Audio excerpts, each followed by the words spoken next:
If anyone tells me somewhere is really dark and horrible, I'm running straight at it, because you can use yourself as a conduit to bring in high vibrational expanded awareness and balance out the imbalance, which is what evil is. The absence of love, the imbalance of no love. And you can actually change the energetic field. We are on a life path. We want to be well, we want to be better. But in order to do so, we also have to sort of purge ourselves. We have to look at our own stuff, so to speak. And I can only say that the price you have to pay to pursue this path, David has already paid. If you look at the whole ridicule event that David went through, that you went through, by that your destiny was already settled, because you did something that very few people do. They're laughing at you. They're not laughing with you. Fine.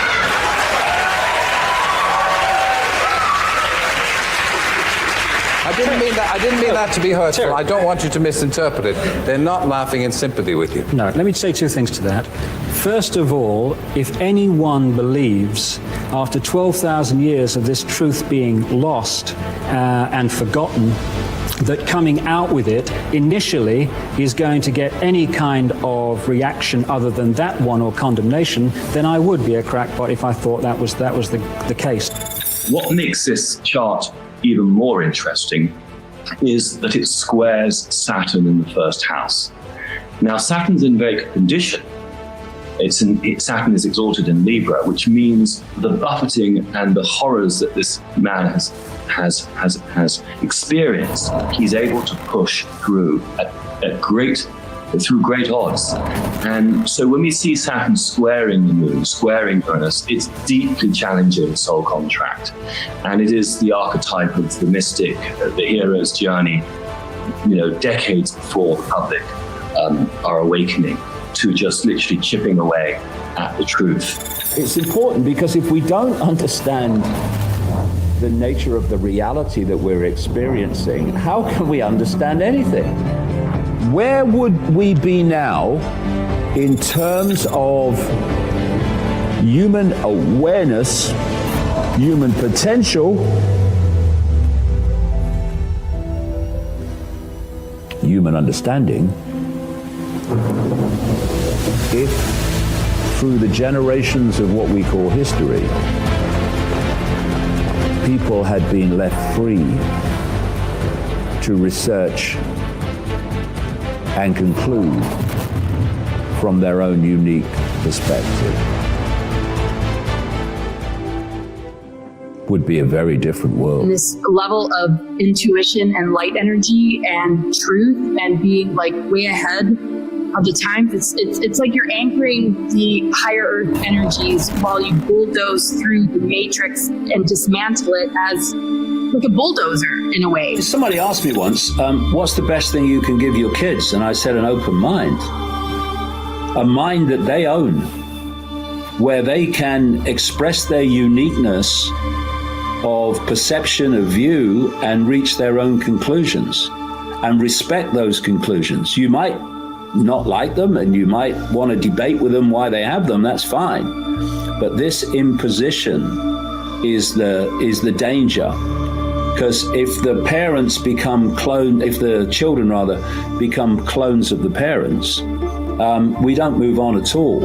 Because as we keep coming back to, whatever we think we know, there's always more to know.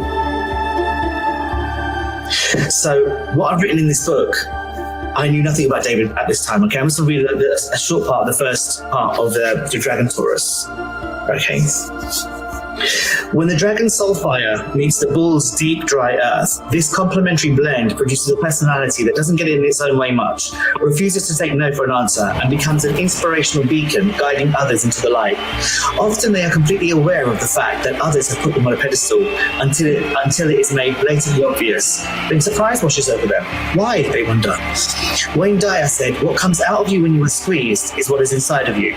When you squeeze a dragon Taurus, expect a loud roar, steam, followed by loving understanding and innovative solutions to any undertaking. Awakening in the infinite sense is to realize that the whole bloody shebang is a trap, and to free our awareness and self-identity to the point where we let go of belief in any of it. To put it directly, it's all bollocks. Because you can't find truth on the outside. You can't be only a critic and criticize what's going on the outside unless you're willing to do it in yourself as well. And you stood there, not only being like open with yourself, but you actually dared to stand there in the highest truth, the spiritual message that came to you. Most people would have kept it to themselves, but you actually went out there and stood by it. That means because you cleared everything on the inside, you really did it. You really did it. It means the same will happen on the outside. Your destiny was already settled. Going into a bar, forget it, uproar. Walking down the street, for about 2 or 3 years, I lived my life to the sound of distant and sometimes not so distant laughter. Comedian only had to say my name, no joke necessary, got a laugh.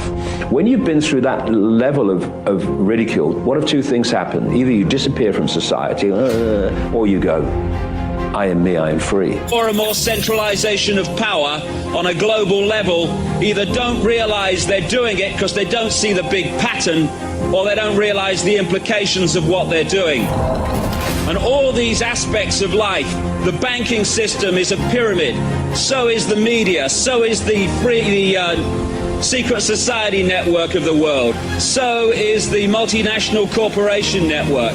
And at the peak of their pyramids, they fuse into one global pyramid peak, where a tiny few people, maybe no more than 13 families, pervade down the pyramid, an all-encompassing policy which pushes us daily towards more and more centralization of power.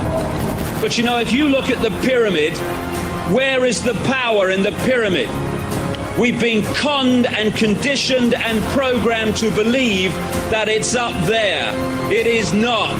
That's up there because the rest of the pyramid, us, are holding it up there, and that's the only reason it exists.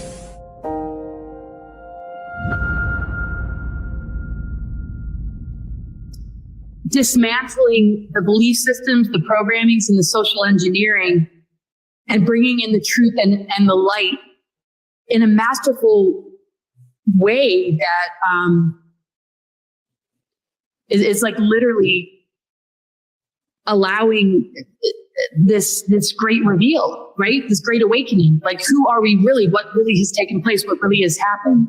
So, you know, in our galactic history and in our world, and it's just the frequency that you hold, the clarity in the face of things that are wounding and injuring to humanity's process of coming to terms with what reality is. It's literally like a massive deprogramming.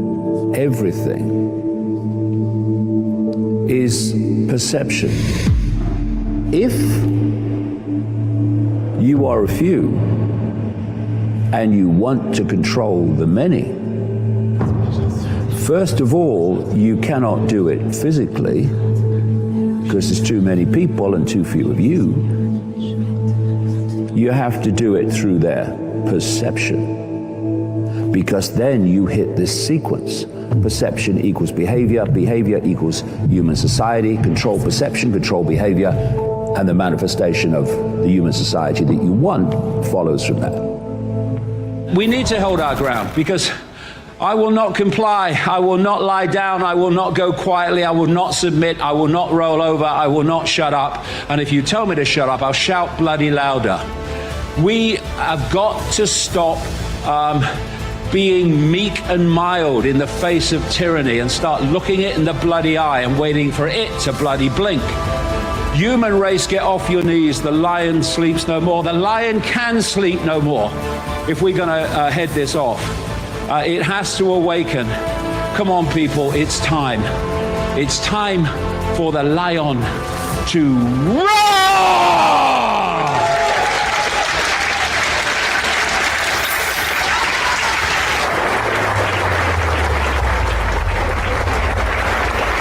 And when we do, it's over.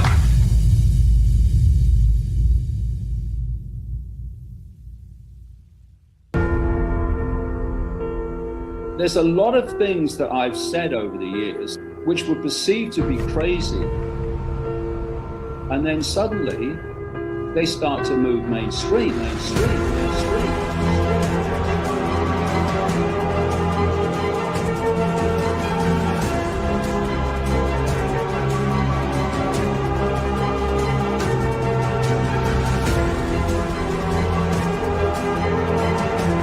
I'm waiting for someone to convince me that we don't live in a simulation. What is real? How do you define real? If you're talking about what you can feel, what you can smell, taste, and see, then real is simply electrical signals interpreted by your brain. What if all you ever knew was a lie?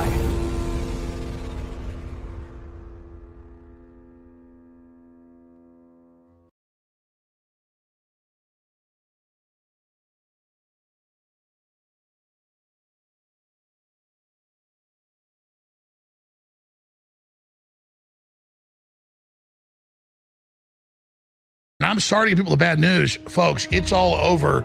We need to get ready now. People need to go to kepm.com/gold, kepm.com/gold. You need to get ready. This is the place to go. I love them. They're great sponsors. They're great people. Or you can call 720